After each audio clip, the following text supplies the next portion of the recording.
السلام علیکم ورحمۃ اللہ وبرکاتہ۔ کیا حال ہے، کیسے ہیں آپ سب؟ چلیے اب آتے ہیں اصل ٹاپک کی طرف۔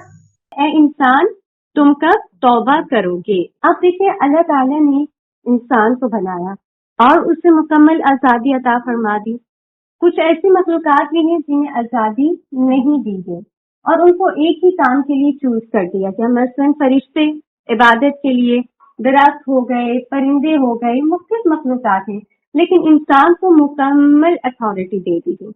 اب جب اس کے پاس یہ اتھارٹی ہے اور انسان ویک بھی ہے، اللہ تعالیٰ قرآن میں فرماتے ہیں خلق الانسان ضعیفا، تو انسان اکثر اس اتھارٹی کا مس یوز کرنے لگتا ہے، بعض اوقات جان بوجھ کر اور بعض اوقات اس کو سمجھ بھی نہیں آتی کہ وہ مس یوز کرتا ہے، اور ایسے میں وہ کیا کر جاتا ہے، خسارے میں چلا جاتا ہے۔ ایک شعر ہے نا کہ بہک کے باغ جنت سے چلا آیا تھا دنیا میں، سنا ہے بعد محشر بھی مجھے جنت میں جانا ہے، چلا تو جاؤں جنت میں مگر یہ سوچ کر چپ ہوں، میں آدم ذات ہوں، مجھ کو بہک جانے کی عادت ہے۔ تو بات یہ ہے کہ ہم میں سے ہر انسان ایک الگ طریقے سے، ایک الگ پیٹرن سے گناہ کرتا ہے، کوئی کھلے عام اور کوئی چھپ کر، کوئی صبح کے وقت، کوئی شام کے وقت، کوئی چھوٹا گناہ، کوئی بڑا گناہ، کوئی کسی کے آج میں وہ گناہ ہے، کسی کے کل میں وہ گناہ ہے۔ تو ایسے میں جب انسان مختلف گناہ کرتا ہے اور چھوٹا گناہ بھی کرتا ہے، بڑا گناہ بھی کرتا ہے، ہر انسان، میں بھی اور آپ بھی، یہاں انسان سے بات ہو رہی ہے، ہر ایک گناہ کرتا ہے، ٹھیک ہو گیا؟ تو ایسے میں کیا ہوتا ہے کہ انسان بہت زیادہ وہ فیل کرتا ہے نا کہ میں کچھ گناہ کر رہا ہوں، تو اب کیا ہونا چاہیے؟ اب گناہ کرنے کے بعد جب وہ گناہ کر لیتا ہے تو اللہ تعالیٰ تو جانتے تھے کہ انسان کی کمزوری ہے، تو اللہ نے ہم پر رحمت کی، اور اسکالرز کہتے ہیں کہ اگر انسان سے پوچھا جائے کہ اللہ کی سب سے بڑی رحمت آپ پر کیا ہے، تو انسان کو بلا جھجک کہہ دینا چاہیے کہ اللہ نے توبہ کا دروازہ کھول دیا۔ آپ دیکھیں، امیجن کریں کہ اگر یہ لکھا ہوتا کہ آپ گناہ کرو گے اور بس کوئی راستہ نہیں، ٹھیک ہے گناہ کر لیا نا، جاؤ جو کرنا ہے، اور آپ کیا کرتے؟ لیکن اللہ نے توبہ کا دروازہ کھولا ہے۔ قرآن پاک میں 100 مرتبہ اللہ تعالیٰ نے اپنی یہ کوالٹی بیان کی ہے کہ میں رحمان ہوں، میں رحیم ہوں اور میں غفور ہوں، یعنی اتنی دفعہ اللہ تعالیٰ کا یہ ایٹریبیوٹ آیا ہے۔ اگر ہم دوسرے ریلیجنز کو دیکھیں تو آپ میں سے کوئی بتائے گا، میں خود بتا دیتی ہوں کہ باقی ریلیجن میں کیا کانسیپٹ ہے۔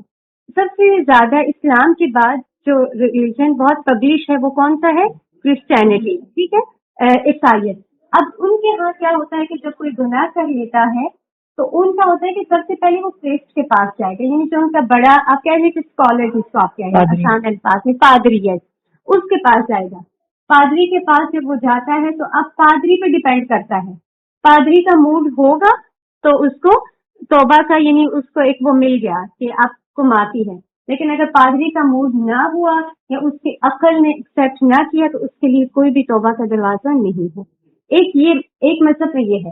دوسرے مذہب میں اگر آپ جائیں تو اس کے بعد جوڈائزم ہے، یہودیت، اس میں اسپیشل مومنٹس ہیں کہ کچھ اسپیشل مومنٹس ہوتے ہیں، مثلا آج آپ نے گناہ کیا تو اس کے بعد چاہے آپ کو ویٹ کرنا پڑے 5 ماہ 6 ماہ بعد، ان کی اسپیشل مومنٹس ہوتے ہیں، ان اسپیشل مومنٹس کا ویٹ کرنے کے بعد پھر وہ جاتے ہیں اور پھر ان کے جو کچھ مخصوص رسومات ہوتی ہیں اس کے بعد ان کو معافی کا ایک معافی نامہ ملتا ہے۔ اگر ہم اگلے ریلیجن پہ جائیں، ہندوازم میں، تو ان کے ہاں بھی ان کا جوڈائزم میں ایک چیز کامن ہے، وہ کیا ہے کہ پچھتاوا، ان کو پچھتانے کے لیے چھوڑ دیا جاتا ہے کہ آپ نے غلط کیا۔ کرما، یعنی کرما کا کانسیپٹ آپ کو پتہ ہے، اکثر سنا ہوگا آپ بچیوں نے بھی لکھا ہوتا ہے کہ کرما سیڈ، کرما نے یہ کہا کہ ان کا کیا ہوتا ہے کہ تم نے غلط کیا ہے نا، اب تمہارے ساتھ کیا غلط ہوگا، پھر جب وہ تمہارے ساتھ غلط ہوگا تو تم سمجھ جاؤ کہ تمہیں تمہارے گناہ کی سزا مل گئی ہے۔ اب سوچیں کہ کتنی اذیت ہے ان تینوں چیزوں میں۔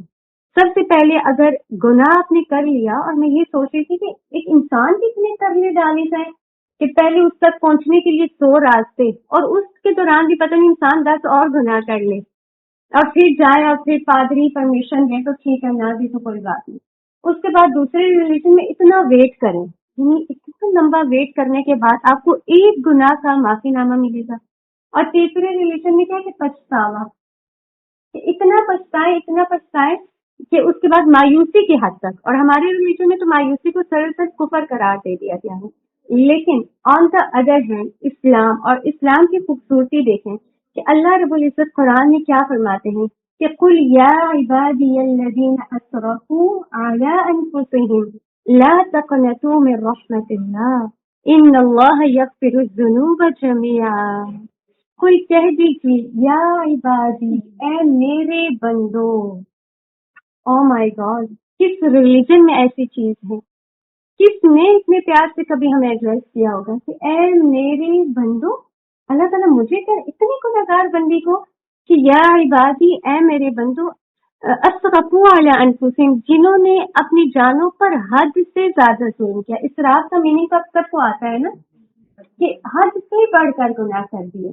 تو کیا اللہ تعالیٰ کہیں لا تقنطوا من رحمت اللہ، دنیا والی بے شک تمہیں کہہ دیں کہ تم گناہگار ہو، تم نے یہ گناہ کیا، اپنی جوانی ایسی گزر گئی، یہ وہ نہیں. لا تقنطوا من رحمت اللہ، تم میری رحمت سے مایوس نہ ہونا. ان اللہ یغفر الذنوب جميعا، کہ اللہ سارے گناہ معاف کر دیتے ہیں. تم نے دن میں کیے، تم نے رات میں کیے، تم نے جان بوجھ کر کیے، تم نے انجانے میں کیے، جیسے بھی کیے. ان اللہ یغفر الذنوب جميعا، اللہ سارے کے سارے گناہ معاف کر دیتے ہیں. یہ ہے میرا اور آپ کا خوبصورت ریلیجن.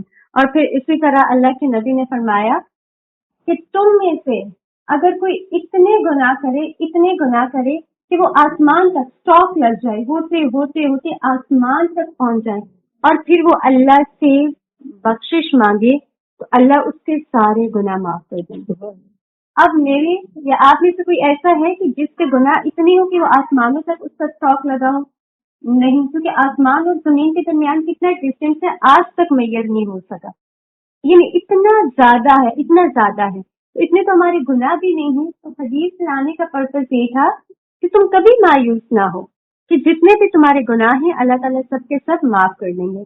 تو میں اگین وہی سوال کر رہی ہوں کہ اے انسان پھر تم کب توبہ کرو گے؟ اوکے، اس کے بعد اگر ہم آگے دیکھیں تو اب جس مذہب میں اتنے زیادہ آپ کو کلیئر بتا دیا گیا کہ ٹھیک ہے تم کرو، اس کے بعد معافی مانگو، اللہ تعالیٰ بخش دیں گے، تو یاد رکھیں کہ اب ہمارے ریلیجن میں ہے کہ اگر آپ نے توبہ نہ کی تو آپ گنہگار ہیں. یعنی سمپلی کہ توبہ میری اور آپ پر واجب کر دی گئی، فرض کر دی گئی. یعنی اللہ تعالیٰ جانتے تھے نا کہ ان میں کمزوری ہے، تو اللہ تعالیٰ نے مجھ پہ اور آپ پہ توبہ فرض کر دی گئی کہ ہم نے ہر حال میں توبہ کرنی ہے. اب اگر ہم دیکھیں کیوں توبہ کرنی ہے، کیونکہ یاد رکھیں کہ اللہ تعالیٰ ہر دل کی پکار ہے، ہر دل کی پکار ہے. کافر کے بارے میں بھی آتا ہے کہ جب وہ بھی تنگی میں ہوتا ہے تو کس کو پکارنے لگتا ہے؟ جو قرآن کے اسٹوڈنٹ سے بتائیں تفسیر میں کیا آتا ہے کہ جب وہ سفر کر رہے ہوتے تھے اور کچھ مشکل انہیں آ جاتی تھی تو وہ کس سے دعائیں کرتے تھے؟ اللہ سے کرتے تھے. تو اللہ ہر دل کی پکار ہے. اگر کافر بھی اس چیز کو جانتے تو ہم تو پھر مسلمان ہیں. تو اس لیے اللہ تعالیٰ ہر دل کے پکار ہیں، اور اللہ تعالیٰ تک پہنچنے کے لیے انسان کا پاک ہونا بہت ضروری ہے. لیکن انسان پاک نہیں ہوتا تو پھر توبہ کا دروازہ کھول دیا گیا کہ وہ توبہ کرتا رہے اور اپنے آپ کو گناہوں سے پاک کرتے ہوئے اللہ سے جا ملے. اب ہم دیکھتے ہیں کہ توبہ کے بینیفٹس کیا ہیں جلدی سے انشاءاللہ. سب سے پہلے اللہ کی محبت کا حصول. کون کون چاہتا ہے کہ اللہ تعالیٰ مجھ سے محبت کرے؟ اللہ بارک اللہ فیکم. سب ہاتھ کھڑے کر رہے ہیں. جی ہم سب چاہتے ہیں نا، کوئی ایسا جو چاہے کہ مجھے نہیں ضرورت. لیکن اگر بچوں سے بھی پوچھا جائے تو بچوں سے پوچھا جائے نا آپ کو سب سے زیادہ کون اچھا لگتا ہے، تو بچے کیا جواب دیتے؟ چلیے ہم پوچھتے ہیں. جی وریشا، آپ کو سب سے زیادہ کون پسند ہے؟ اللہ تعالیٰ. آپ کو؟ یعنی کہ ایک فطرت ہے کہ ہم بچے بھی اللہ تعالیٰ سے محبت کرتے ہیں، اور پھر انسان چاہتا بھی ہے کہ ان ریٹرن ہم سے بھی محبت کی جائے. تو یاد رکھیں اللہ تعالیٰ کس سے محبت کرتے ہیں؟ ان اللہ یحب التوابین. اللہ تعالیٰ توبہ کرنے والوں سے، اور توابین بار بار توبہ کرنے والوں سے اللہ تعالیٰ بہت زیادہ محبت کرتے ہیں. تو پہلا فائدہ کیا ہو گیا، مجھے کون بتائے گا؟ اللہ کی محبت کا حصول ہو جاتا ہے. ٹھیک ہے. اور ہاں ایک اور پوائنٹ کہ آپ میں سے کون کون یہ چاہتا ہے کہ مجھ سے لوگ محبت کریں، مجھ سے میری دوست سے محبت کریں؟ آف کورس ہر کون ہے جو نہیں چاہتا. پورا دن تو مجھے لگتا ہے کہ 80% ہمارے شکوے یہ ہوتے ہیں کہ جتنا میں تم سے کرتی ہوں اتنا تم نہیں کر سکتی. ہے نا, یہی شکوہ ہوتا ہے نا کہ جتنا میں پیار کرتی ہوں تم اتنا پیار نہیں کرتی, میں تم سے زیادہ محبت کرتی ہوں. کریں دیکھیں, ہر رشتے میں مثال کے طور پہ آپ ماں ہیں تو آپ بھی چاہیں گے کہ بچہ سب سے زیادہ مجھ سے محبت کرے, اور اگر بچے آپ کے کسی اور سے زیادہ اٹیچ ہونے لگیں گے تو آپ اس چیز کو فیل کریں گی. آپ فرینڈس ہیں تو آپ چاہیں گے کہ آپ کے دوست سے زیادہ یعنی ہم سے محبت کریں. اسی طرح اولاد ہے تو وہ چاہتی ہے کہ ماں زیادہ ہم سے محبت کرے. یعنی ہر رشتے میں انسان چاہتا ہے کہ اس سے محبت کی جائے. لیکن یاد رکھیں میں نے آپ سے پہلے بات کی کہ اللہ توبہ کرنے والوں سے محبت کرنے لگتا ہے. جب اللہ کسی بندے سے محبت کرتے ہیں نا, پھر پتہ ہے کیا ہوتا ہے, اللہ تعالیٰ جبریل علیہ السلام کو بلاتے ہیں اور کہتے ہیں کہ میں فلاں بندے سے محبت کرتا ہوں, تم بھی اس سے محبت کرو. پھر جبریل اس سے محبت کرنے لگ جاتے ہیں. پھر اب جبریل جب محبت کرتے ہیں تو وہ باہر آتے ہیں. پھر وہ تمام جتنے بھی ان کے سرکل میں فرشتے ہوتے ہیں ان کو اکٹھا کر کے اناؤنسمنٹ کرتے ہیں کہ اللہ فلاں بندے سے محبت کرتے ہیں اور میں بھی محبت کرتا ہوں, لہٰذا تم بھی محبت کرو. پھر اب آسمان کے سارے فرشتے اس بندے سے محبت کرنے لگتے ہیں. پھر کیا ہوتا ہے کہ وہ فرشتے زمین پر بھیج دیے جاتے ہیں اور پھر ان کے ارد گرد بسنے والے تمام لوگوں کے دلوں میں ان کے لیے محبت ڈال دی جاتی ہے. اور ہم بھول جاتے ہیں کہ لوگوں کے دل تو اللہ کے ہاتھ میں ہے. ہم ایسے ہی خود کو اتنا تھکاتے ہیں. اگر ہم اللہ کی ہو کر رہ جائیں نا تو اللہ تعالیٰ آٹومیٹیکلی بندوں کو ہمارا بنا دیں گے. لیکن جب ہم اللہ کی ہو کر نہیں رہتے, اللہ سے زیادہ محبت اپنے گھر سے, اپنے بچوں سے, اپنے اسپاؤسز سے, اپنے ریلیشن سے کرتے ہیں, پھر اللہ ہمیں انہی ہاتھوں کے حوالے کر دیتے ہیں.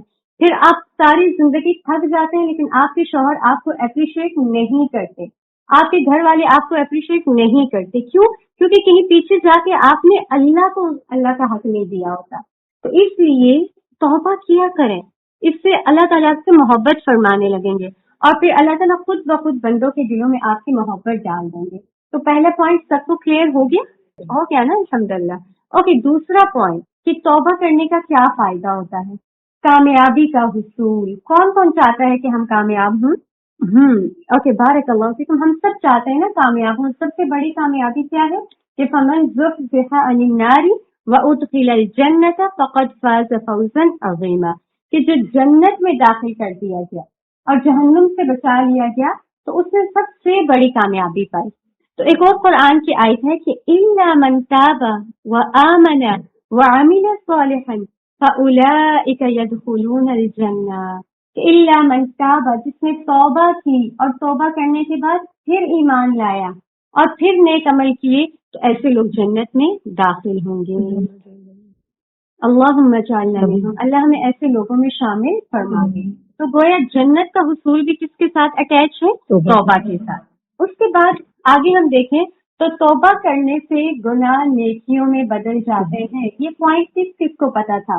ہماری سوسائٹی میں بہت زیادہ کرٹیسائز کیا جاتا ہے, بہت زیادہ بلیم کیا جاتا ہے. اچھا تم اب ابایا پہن رہی ہو, تو میں نے اس حلیے میں بھی دیکھا ہوا اور اس حلیے میں بھی دیکھا ہوا. اور بڑی آئی ہماری گیدرنگ میں آنے والی, یاد ہے نا اس ایونٹ پہ تم نے کیا کیا تھا. اور یہ ہم ہیں, یہ میں ہوں اور یہ آپ ہیں, اور یہ ہماری سوسائٹی ہے جس میں ایسے باتیں کی جاتی ہیں. اپنی جوانی میں تو وہ ایسی نہیں ہے اور اب جب بوڑھی ہوئی ہیں تو ان کو اللہ یاد آ گیا, بس رہنے دیں. تو ایسی باتوں کا جب ہم سنتے ہیں میں آپ بہت دل برداشتہ ہو جاتے ہیں. ایسا ہوتا ہے نا, ہمیں لگتا ہے کہ بالکل ٹھیک کہہ رہے ہیں, میں ایسی تو تھی, لیکن نہیں, وہ غلط کہہ رہے ہیں. اللہ تعالیٰ قرآن میں کیا فرما رہے ہیں کہ یبدل اللہ سیئاتہم حسنات, کہ جو توبہ کرتا ہے اللہ اس کے برائیوں کو بھی نیکیوں میں بدل دیتا ہے. یہ قرآن کی آیت ہے, آپ اس کو آپ یاد کریں. یبدل اللہ سیئاتہم حسنات, کہ اللہ بدل دیتا ہے ان کی برائیوں کو اچھائیوں میں, نیکیوں میں. بس آپ یہ آیت پڑھ کے سنا دیں تو وہ خود بخود چپ ہو جائیں گے. تو آپ دیکھیں کہ جب انسان توبہ کرتا ہے تو اس کے جو گناہ ہوئے ہوئے ہوتے ہیں, اگر اس نے سچے دل سے توبہ کی تو اللہ اس کے گناہوں کو بھی اچھائیوں میں بدل کر رکھ دیتے ہیں. پھر اسی طرح برکت کا حصول. میں اور آپ کتنا روتے ہیں, سب سے پہلے ہمارے پیسوں میں برکت نہیں ہے, رائٹ. جتنے پیسے ملتے ہیں سمجھ میں نہیں آتی کہاں جاتے ہیں. ہاؤس وائف ہے تو وہ اپنی چیز سے شکوا کر رہے ہیں, جو اسٹوڈینٹس ہے تو وہ کہہ رہے ہیں ہمارے وقت میں برکت نہیں ہے. کسی چیز میں بھی ہماری برکت نہیں رہی, ہماری صحت میں برکت نہیں ہے.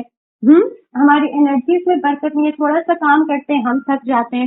تو برکت کے حصول کے لیے حضرت ہود علیہ السلام نے اپنی قوم سے کہا تھا کہ اے میری قوم تم استغفار کرو، اس کے بعد تم دیکھنا کہ اللہ آسمان کو برسنے والا تمہارے لیے بنا دے گا اور تمہارے لیے برکات کا نزول فرمائے گا. تو برکت کے حصول کے لیے بھی توبہ کا ہونا بہت ضروری ہے. اگر آپ دیکھیں کہ آپ کے گھر میں محبت کی کمی ہے، آپ کے گھر میں مال کی کمی ہے، آپ کے جانوں میں کوئی کمی آ رہی ہے، مثال کے طور پہ آپ اسٹیبل نہیں ہیں یا بیماریاں بار بار اٹیک کر رہی ہیں، تو آپ پیچھے جا کے دیکھیں کہ آپ کو توبہ کی ضرورت ہے. ٹھیک ہے.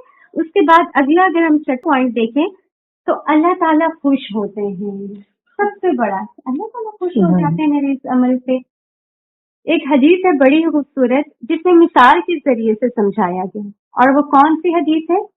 اللہ کے نبی فرماتے ہیں کہ اللہ تعالیٰ فرماتے ہیں کہ جب کوئی بندہ واپس آتا ہے تو میں کیسا خوش ہوتا ہوں. مثال دے کر سمجھایا گیا کہ ایک اونٹ ہے جس پہ سارا اسٹاک ہے، اس کے کھانے کا بھی سامان ہے اور پینے کا بھی سامان ہے. اب وہ آدمی ٹریول کر رہا ہے، صحرا میں ہے، اس نے اپنے اونٹ کو سائڈ پہ تھوڑی دیر باندھا اور خود لیٹ گیا. لیکن جب اس کی آنکھ کھلی تو وہ کیا دیکھتا ہے کہ نہ اس کا اونٹ ہے اور نہ ہی اس پر کوئی سامان ہے.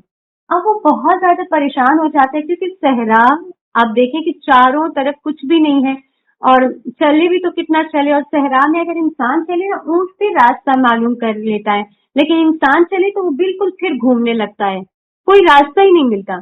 اب وہ بہت ڈھونڈتا ہے تو بالآخر تھک ہار کے وہ بیٹھ جاتا ہے اور اسے پتہ چل جاتا ہے کہ اب میری موت آنے والی ہے. ایسے میں وہ سو جاتا ہے اور جب پھر سونے کے بعد اس کی آنکھ کھلتی ہے تو وہ کیا دیکھتا ہے کہ اس کا اونٹ پانی کے ساتھ اور کھانے کے ساتھ اس کے آگے کھڑا ہوتا ہے. تو وہ اتنا خوش ہوتا ہے کہ ایک دم سے وہ کیا بول دیتا ہے کہ اللہم انت عبدی و انا ربک، کہ اللہ واقعی تو میرا بندہ اور میں تیرا رب ہوں. یعنی خوشی سے وہ الفاظ بھی غلط بول دیتا ہے، اتنا خوش ہو جاتا ہے. تو اللہ تعالیٰ فرماتے ہیں کہ اس سے زیادہ میں خوش ہوتا ہوں جب ایک گناہگار بندہ میری طرف پلٹ کر آ جاتا ہے. اور آپ دیکھیں کتنی زیادہ فضیلت ہے توبہ کی.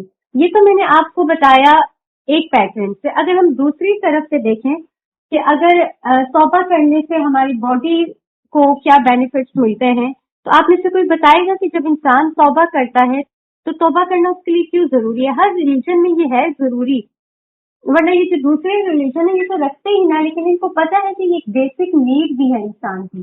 ایک طرف تو ہم بینگ مسلم ہماری بیسک نیڈ ہے کیونکہ جنت تک جانے کا راستہ توبہ سے ہو کر ہی گزرتا ہے. فرشتے وہ تو گناہ کرتے ہی نہیں ہیں اور ہر انسان گناہ کرتا ہے، تو اس لیے توبہ کرنا ضروری ہے. دوسری طرف سے اگر ہم دیکھیں تو ہماری باڈی کے لیے توبہ کا اہم ہونا کیوں ضروری ہے؟ کوئی مجھ سے شیئر کرے گا؟ سب سے پہلا یہ ہوتا ہے کہ اسٹریس ریڈکشن ہوتی ہے. آپ سب کا ایک پوائنٹ تھا کہ آپ ایک آرٹیکل میں آج صبح پڑھی تھی، اس میں یہ چیز تھی کہ مختلف نام دیے جاتے ہیں. سمپلی میں اگر آپ کو بتاؤں، ہر مذہب میں مثلا کسی میں یہ کہا جاتا ہے کہ تھوڑی دیر آپ اکیلے جا کے بیٹھو اور خود سے کہو کہ میں باز آ گیا ہوں، یعنی میڈیٹیشن جس کو کہتے ہیں، یا اور بھی بہت کچھ ایسے نام دیے جاتے ہیں. تو ہم جب توبہ کرتے ہیں سب سے پہلے ہمارا اسٹریس ریڈیوس ہو جاتا ہے. یعنی آپ کو ٹینشن گناہ بوجھ ہوتے ہیں نا، آپ دیکھیں کہ ایسے بوجھ ہوتے ہیں، گناہ کا اثر آپ کو پتہ ہے کہاں تک جاتا ہے. ایک بار ہماری اسلاف میں سے ان کے پاس کوئی آیا، اس نے شکایت کی کہ بارش نہیں ہو رہی، تو انہوں نے کہا یہ ابن آدم ہے کہ جن کے گناہوں کی وجہ سے بے قصور جانور بھی مارے جا رہے ہیں. پھر اسی طرح جانور بگڑ جاتے ہیں. جب ایک گناہگار گزرتا ہے نا تو جو جانور ہوتے ہیں وہ بگڑ جاتے ہیں، یعنی ڈر جاتے ہیں دیکھ کر. اللہ اکبر. تو آپ سوچیں کہ اپنے بندے تک، اور ایک کال میرا اور آپ کا کتنا فیمس ہے کہ گناہ کا اثر کتنی نسلوں تک جاتا ہے؟ 7 نسل تک. آپ میں سے یہاں کتنے نسل تک بیٹھیں گے؟ مثال کے طور پر آپ کی امی، دادی اور ان کی دادی، سے آگے تو ہمیں پتہ ہی نہیں ہے نا، لیکن آنے والی 7 نسلوں تک ایک گناہ کا اثر جاتا ہے تو اس اپنے بندے پر کتنا اس کا اثر ہو جائے گا، یہ تو ہمیں آئیڈیا ہی نہیں ہے. تو سب سے پہلے ہمارا اسٹریس ریڈیوس ہو جاتا ہے. بلڈ پریشر بہت زیادہ، یعنی ہمارا جو بلڈ پریشر ہوتا ہے وہ بھی ٹھیک ہو جاتا ہے. obviously جب ہم گناہ کرتے ہیں تو گناہ کرنے میں کتنے ایفرٹس لگتے ہیں، اس کے ساتھ پھر اور چیزیں، لوگوں سے بھی بچ رہے ہوتے ہیں، مختلف پیٹرن یوز کرتے ہیں. جو چوری کرنے والا ہوتا ہے، چور ہوتا ہے، کیا آسانی سے چوری کرتا ہے؟ کب تک کتنے مہینوں سے وہ پلاننگ کر رہا ہوتا ہے، کتنے مہینوں سے پلاننگ کرتا ہے، کتنا تھکتا ہے وہ کرتا ہے. تو اس سے آپ کا بلڈ پریشر بھی نارمل ہو جاتا ہے. اسی طرح ایک اور بہت خوبصورت ہے، ہمارا برین میں پروفرنٹل ایک کارنر ہے. تو اس میں جب ہم توبہ استغفار کرتے ہیں اور ہم ریلیکس ہوتے ہیں تو اس تک سگنل جاتے ہیں. اب جب اس تک سگنل جاتے ہیں تو وہ کچھ ہارمون ریلیز کرتا ہے. ایز اے ریزلٹ کیا ہوتا ہے، جب وہ ہارمون ریلیز ہوں تو انسان ایک تو فیصلے بہت اچھے کرنا شروع ہو جاتا ہے، دوسرا انسان بہت زیادہ فریش ہو جاتا ہے. جس طرح آپ نے سب نے بولا نا کہ ہم بہت زیادہ فریش فیل کرتے ہیں، تو یہ اسی لیے ہوتا ہے کہ جب اس تک سگنل جاتے ہیں کہ یہ بندہ ریلیکس ہو رہا ہے انر میں، یعنی ہمارا جو انر پارٹ ہے، تو وہ کچھ ہارمون ریلیز کرتا ہے. اب جب وہ ہارمون ریلیز ہوتے ہیں تو وہ ایسے ہارمون ہوتے ہیں جو سب سے پہلے ہمیں ریلیکس کرتے ہیں اور پھر اس کے بعد ہماری سوچنے سمجھنے کی حص بڑھ جاتی ہے. اس لیے کہا جاتا ہے کہ قرآن والے سب سے زیادہ سمجھدار ہوتے ہیں. کیوں؟ کیونکہ وہ بار بار توبہ کرتے ہیں، بار بار ان کی سگنل جاتے ہیں کہ یہ پلٹ رہا ہے. ان کے ڈیسیژنس بھی بہت زیادہ اچھے ہوتے ہیں. تو آپ دیکھیں کہ پھر اسی طرح ہماری سلیپ امپروومنٹ یہ کیسے ہوتی ہے، اس کا کیا تعلق ہے. تو پھر میں آپ سے سوال کروں گی کہ اے انسان تم کب توبہ کرو گی، یعنی اتنی بیسک نیڈ ہے اور پھر بھی انسان توبہ نہ کرے تو کیا کہنا. اوکے، اب ہم دیکھتے ہیں کنڈیشن کہ کون کون سے کنڈیشنز ہیں جن کے ساتھ توبہ ایکسیپٹ ہوتی ہے. نمبر 1 اخلاص. اب اخلاص یہاں کیسے آ گیا؟ اخلاص سے مراد یہ ہے کہ آپ کوئی بھی گناہ وہ کسی انسان کی وجہ سے نہ چھوڑیں. ہم انسانوں کی وجہ سے کوئٹ کر دیتے ہیں لیکن پھر کرنے لگتے ہیں، تو ایسے گناہ چھوڑنے کا کوئی فائدہ نہیں ہے. مثال کے طور پہ میں موبائل دیکھ رہی ہوں اور میں کچھ غلط چیز دیکھ رہی ہوں، جیسے روم میں کوئی داخل ہو گیا تو میں بند کر دوں، اور اگر میں بندے کے ڈر سے پھر جب بندہ چاہتا ہے تو پھر میں دوبارہ سے آن کر دوں گی. تو اس لیے کوئی بھی گناہ چھوڑیں تو اس وجہ سے نہ چھوڑے کہ وہ اس جگہ پہ ایکسیپٹیبل نہیں ہے، بس وہ اللہ کے ہاں قابل قبول نہیں ہے. اچھا، اب اخلاص میں بھی ایک اور پوائنٹ آپ یاد رکھیے گا. ایک تو اس میں سنسیئر انٹینشن آپ کی ہونی چاہیے کہ خالصتاً میں کس کے لیے چھوڑ رہی ہوں، اللہ کے لیے. اللہ تعالیٰ انشاءاللہ آپ آگے بولیں گے آج آپ نے کچھ نہ کچھ گناہ چھوڑ کے ہی اٹھنا ہے انشاءاللہ. اس لیے پہلی بات جو آپ بولیں گے کہ اللہ میں اس کام کو کس کے لیے چھوڑ رہی ہوں، تیرے لیے چھوڑ رہی ہوں. اچھا، دوسری چیز دیکھیں اخلاص النیہ میں کیا ہے کہ فرم انٹینشن. آپ کی انٹینشن بہت مضبوط ہو. ایک طرف تو آپ اس کو اللہ کے لیے کریں اور آپ دیکھیں جس ذات کے لیے کر رہے ہیں تو آپ کی نیت میں پرفیکشن ہو.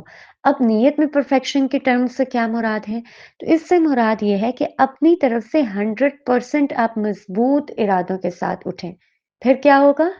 ارادے جن کے پختہ ہوں، نظر جن کی خدا پر ہو، تلاطم خیز موجوں سے وہ گھبرایا نہیں کرتے.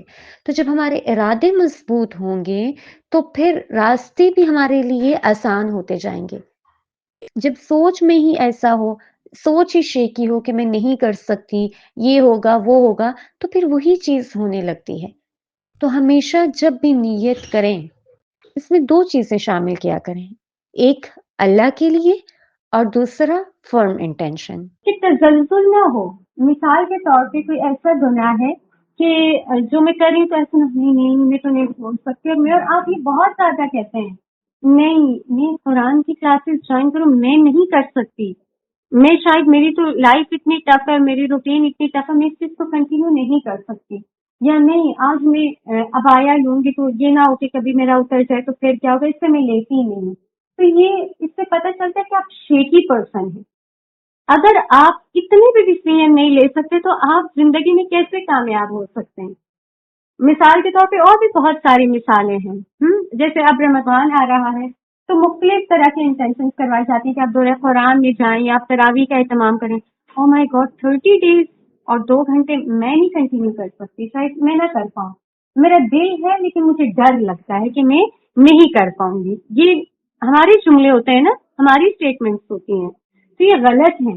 آپ ایک فرم انٹینشن کے ساتھ ہیں، بھائی میں نے سنا ہے آج میں اس گناہ کو چھوڑوں گی، اللہ تعالیٰ میرا جو کام تھا میں نے کر لیا، اب آپ کا کام ہے دلوں کو پھیرنا، آپ کا کام ہے. یا مصرف القلوب، اے دلوں کے پھیرنے والے، یا مقلب القلوب، اے دلوں کو پھیرنے اور ثابت قدم رکھنے والے، اللہ اب آپ کا کام ہے راستے بنانا، میں نے اپنا کام کر لیا، اب آپ کا کام ہے آگے سب کریں۔ اور یاد رکھیں لا یکلف اللہ نفسا الا وسعہا، آپ جس بھی گناہ میں ہیں آپ نکل سکتے ہیں، آپ چھوڑ سکتے ہیں اس کو۔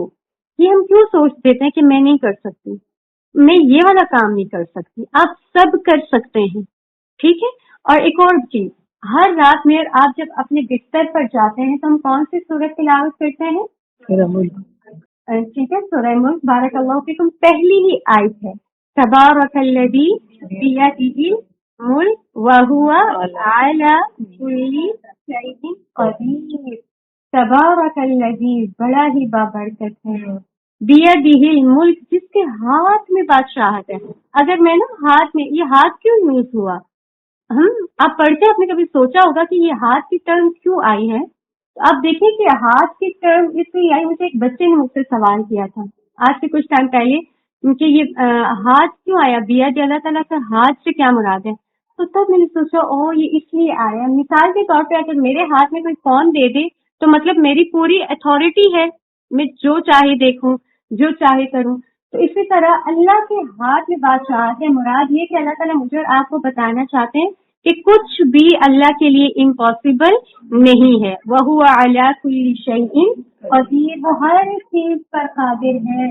تم نیت کر کے تو دیکھو، نہ تم اچھی نیت کرتے ہو اے انسان، اور نہ تم اس چیز کی نیت کرتے ہو کہ تم گناہ سے نکلو گے۔ اگر تم نیت کر کے دیکھو تو وَهُوَ عَلَى كُلِّ شَيْءٍ قدیر۔ تو جب بھی اچھی نیتیں باندھیں، جب بھی آپ کا دل چاہے نیت کر لیا کریں، اس میں کون سے زیادہ ٹائم لگتا ہے؟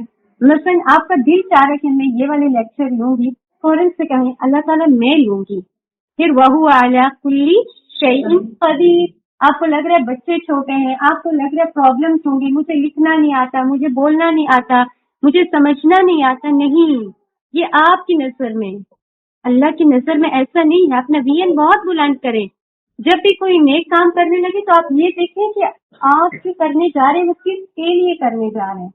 وہ تو پھر غیور رب ہے، وہ تو بہت غیرت والا ہے۔ یہ کیسے ہو سکتا ہے کہ آپ اس کے لیے ایک سٹیپ اٹھائیں اور وہ راستے نہ پیدا کرے آپ کے لیے؟ وَهُوَ عَلَى كُلِّ شَيْءٍ قدیر۔ ٹھیک ہو گیا، اس کو آپ نے یاد رکھنا ہے، گناہ چھوڑتے وقت بھی اور نیک کام کرتے وقت بھی۔ اگلی چیز اس میں کیا آتی ہے، اسی کے ساتھ آپ یاد رکھیے گا، ندامت، کہ آپ کو فیل ہو کہ میں کچھ گناہ کر رہی ہوں، لیکن میں اور آپ اتنی شیکی ہیں، ایک تو آلریڈی اتنی ایمبیگوٹی ہے ہماری سراؤنڈنگ میں کہ ہمیں خود بھی نہیں پتہ چلتا کہ میں کون سے گناہ کر رہی ہوں۔ اگر میں سوچوں تو مجھے لگتا ہے نہیں، میں تو بہت پالسا ہوں، اور ہمیں سے ہر ایک کو لگتا ہے میں کوئی ایسے گناہ نہیں کرتی۔ کیوں؟ کیونکہ جب بھی قرآن پڑھتے ہیں ہمیں دوسروں کے گناہ نظر آتے ہیں، قرآن کی کسی آیت سے ہم نے کبھی خود کو تو رکھا ہی نہیں کہ اپنے آپ کو بھی دیکھتے۔ تو اس لیے یاد رکھیں کہ عذر گناہ بدتر از گناہ، کہ گناہ کا عذر پیش کر دینا گناہ کرنے سے برا ہے۔ گناہ کرنا برا نہیں ہے، ٹھیک ہے، یاد رکھیں گناہ کرنا برا نہیں ہے، لیکن گناہ کرنے کے بعد اس پر جمے رہنا بہت برا ہے۔ جب انسان کی تخلیق ہوئی تھی تو اس وقت دیکھیں آسمان پر یہ گناہ ہوئے تھے، دونوں طرف سے ہوئے تھے، ابلیس نے بھی گناہ کیا اور انسان حضرت آدم علیہ السلام نے بھی گناہ کیا، لیکن کیا وجہ؟ صرف ایک وجہ کہ ایک نے توبہ کر لی اور معزز ٹھہرا، اور دوسرے نے توبہ نہ کی اور عذر دیا، انا خیر منہ، میں اس سے بہتر ہوں، خلقتنی من نار وخلقتہ من طین۔ تو اس کے اس عذر نے اس کو کہاں پہنچا دیا؟ کتنا نیک تھا وہ، کتنی اس نے عبادت کی تھی۔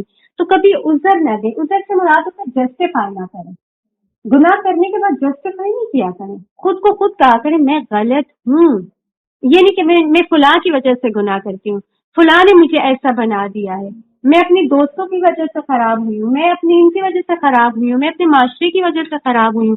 آپ کسی کی وجہ سے خراب نہیں ہوئے، آپ اپنی وجہ سے خراب ہوئے ہیں، ٹھیک ہے، یاد رکھیں۔ اس لیے کبھی عذر نہ دیں، گناہ کریں فوراً سے کہیں اللہ میں نے گناہ کر لیا ہے، گناہ کرنا میری کمزوری اور معاف کرنا تیری صفت ہے، آپ مجھے معاف کر دیں۔ تو جب آپ نادم ہوں گے تو ہی آپ توبہ کی طرف آئیں گے۔ تیسرا اسٹیپ جو ہے اس میں وہ یہ کہ آپ یاد رکھیں کہ فوراً توبہ کریں۔ کیوں فوراً کریں؟ کیونکہ موت